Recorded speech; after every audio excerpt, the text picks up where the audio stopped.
एक बार फिर से आप सभी साथियों का स्वागत थार की आवाज़ फेसबुक तथा यूट्यूब दोनों पर। मैं आपका साथी कमल चारण। आप सब लोगों ने देखना शुरू कर लिया है थार की आवाज़। आज हम इस वीडियो में चर्चा करेंगे खिंवसर सीट पर बीजेपी कांग्रेस का बड़ा गेम प्लान जो तैयार किया हुआ है उसको लेकर के चर्चा करेंगे। वहीं बात कर लेता हूँ रेवत राम डांगा जो भारतीय जनता पार्टी की तरफ से उम्मीदवार बनाए गए हैं, तो वहीं कांग्रेस पार्टी की तरफ से अभी विचार विमर्श हो रहा है। लगभग दुर्ग सिंह खिंवसर के नाम, यदि इंडिया अलायंस गठबंधन नहीं होता है तो दुर्ग सिंह खिंवसर को भारतीय जनता पार्टी के सामने कांग्रेस अपना प्रत्याशी बनाती हुई नजर आ सकती है। तो वहीं हनुमान बेनीवाल अपने भाई नारायण बेनीवाल को यहाँ राष्ट्रीय लोकतांत्रिक पार्टी का प्रत्याशी बना करके चुनाव मैदान में उतारेंगे। ये चुनाव बहुत इंटरेस्टिंग होने जाएगा, क्योंकि जिस प्रकार से कांग्रेस पार्टी और भारतीय जनता पार्टी दोनों ने इस सीट को जीतने के लिए जिस प्रकार के पैतरे अपनाए हैं, भारतीय जनता पार्टी जिसने राष्ट्रीय लोकतांत्रिक पार्टी का ही कुछ समय पहले प्रत्याशी रहे, राष्ट्रीय लोकतांत्रिक पार्टी के ही सदस्य जिनको अपना पिछले विधानसभा चुनाव में भी प्रत्याशी बनाया, जिससे कि राष्ट्रीय लोकतांत्रिक पार्टी की कमजोरियों का पता चल सके। वहीं कांग्रेस पार्टी वो भी एक अच्छा दाव खेलती हुई नजर आ सकती हैं। पिछले 4 विधानसभा के चुनाव, जिसमें 3 चुनाव दुर्ग सिंह खिंवसर 2 बार बसपा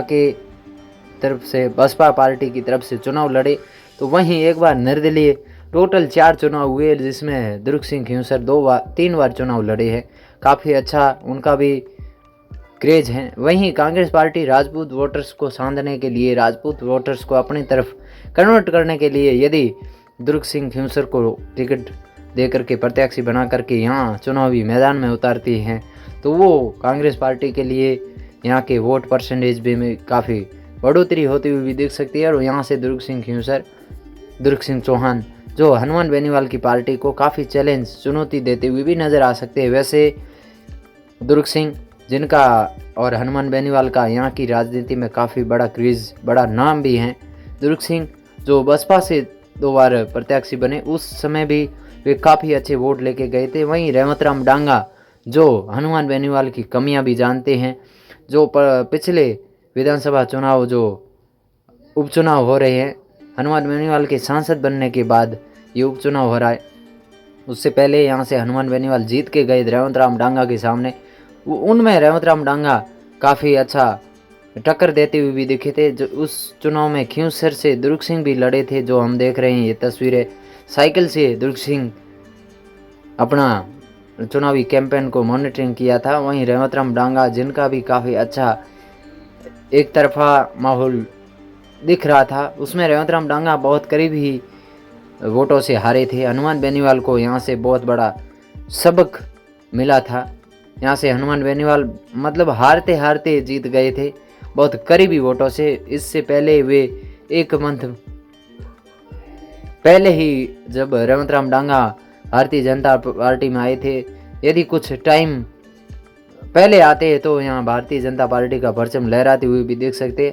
अभी हम देख रहे हैं हनुमान बेनीवाल जिनको भी यहाँ खिंवसर की सीट पे काफ़ी बड़ी हार भी दिख रही है, इसीलिए वे अपने सभाओं में भी ऐसी देखी हैं जहाँ पे हनुमान बेनीवाल अपनी जाति के वोट ज़्यादा बता करके कहते हैं कि मुझे गठबंधन करके जीतना पड़ता है, महत्व तो नहीं समझ रहे हैं। ऐसे तमाम चीज़ों को जनता के सामने सुनाते हुए भी नज़र आ रहे हैं। लेकिन इस बार का चुनाव जो है खिंवसर सीट जो राजस्थान में उपचुनाव जितने हो रहे हैं 7, उनमें से सबसे हॉट सीट रहेगी। यहाँ दुनिया की नज़र रहेगी इस सीट पे, क्योंकि राष्ट्रीय लोकतांत्रिक पार्टी जिसकी प्रतिष्ठा दाव पे लगी हुई होगी, तो वहीं भारतीय जनता पार्टी हरियाणा में जिस प्रकार से उनको जीत मिली है, उस जीत से उनका भी काफ़ी मनोबल बढ़ा हुआ है। और उन्होंने अपना सबसे पहले प्रत्याशी भी घोषित कर लिया है रेवत राम डांगा को, जो पिछला चुनाव यहाँ से लड़ के गए थे। वहीं राष्ट्रीय लोकतांत्रिक पार्टी जो यहाँ उनका दबदबा माना जा रहा है, राष्ट्रीय लोकतांत्रिक पार्टी का खिंवसर में पिछले 7 चुनाव में हमने देखा, लेकिन इस बार उन्हें प्रत्याशी ढूंढना पड़ रहा है। तो वहीं कांग्रेस पार्टी भी इसी ताक में है और वे इंडिया अलायंस गठबंधन में जो राष्ट्रीय लोकतांत्रिक पार्टी थी उनको इस बार नहीं रखते हुए दिख रहे हैं। वही हमने देखा दुर्ग सिंह खिंवसर जिनकी मुलाकात होती है गोविंद सिंह डोटासरा से, कल हम उनकी पोस्ट देखी हमने, उसमें भी वोट गिनाते हुए भी नज़र आए। एक पोस्ट में वो कहते हैं कि जातिगत समीकरण क्या है गोविंद सिंह डोटासरा से, इस चीज़ को लेकर के भी चर्चा हुई। तो ये स्पष्ट माना जा रहा है कि गोविंद सिंह डोटासरा तथा आला कमान इस बार इंडिया अलायंस में हनुमान बेनीवाल जिस प्रकार से हरियाणा में कांग्रेस पार्टी के खिलाफ प्रचार करने गए थे, उसके बाद वे नहीं चाहते हैं कि हनुमान बेनीवाल को इंडिया अलायंस के साथ रखा जाए। कांग्रेस पार्टी 7 सीटों पर चुनाव लड़ना चाहेगी, जिसके लिए वे तैयारियों में भी लगी हुई हैं और लगभग ये कन्फर्मेशन है कि दुर्ग सिंह खिंवसर के नाम इस बार कांग्रेस पार्टी अपना प्रत्याशी बना करके उसी खिंवसर के चुनावी मैदान में उपचुनाव में जीतने के लिए संपूर्ण प्रयास करती हुई भी नज़र आ सकती हैं। संपूर्ण कांग्रेस की टीम जो हनुमान बेनीवाल का जो दबदबा है, जो हनुमान बेनीवाल का खिंवसर में क्रेज है, उसको ख़त्म करने के लिए अपने संपूर्ण प्रयास करती हुई नज़र आ सकती हैं। तो वहीं भारतीय जनता पार्टी वो भी यहाँ हनुमान बेनीवाल का जो क्रेज है उसको ख़त्म करने के लिए, उनको चुनाव हराने के लिए संपूर्ण एफर्ट लगाते हुए भी नज़र आ सकते हैं। रेवंत राम डांगा और हनुमान बेनीवाल ये एक दूसरे के मित्र हुआ करते थे, लेकिन आज की परिस्थितियाँ ऐसी है कि वे एक दूसरे के ओपोजिट चुनाव लड़ रहे हैं। पिछला चुनाव ये दोनों आमने सामने लड़के आए, जिसमें हनुमान बेनीवाल काफ़ी करीबी वोटों से ही जीते थे, लेकिन वहाँ रेवंत राम डांगा 1 मंथ पहले ही आए थे। लेकिन इस बार वे काफ़ी अच्छा चुनावी कैंपेन को मॉनिटरिंग करेंगे। साथ ही भारतीय जनता पार्टी के समस्त कार्यकर्ता भी एकजुट होकर के यहाँ खिंवसर की सीट को निकालने के लिए अपने संपूर्ण एफर्ट लगाते हुए नज़र आ सकते हैं।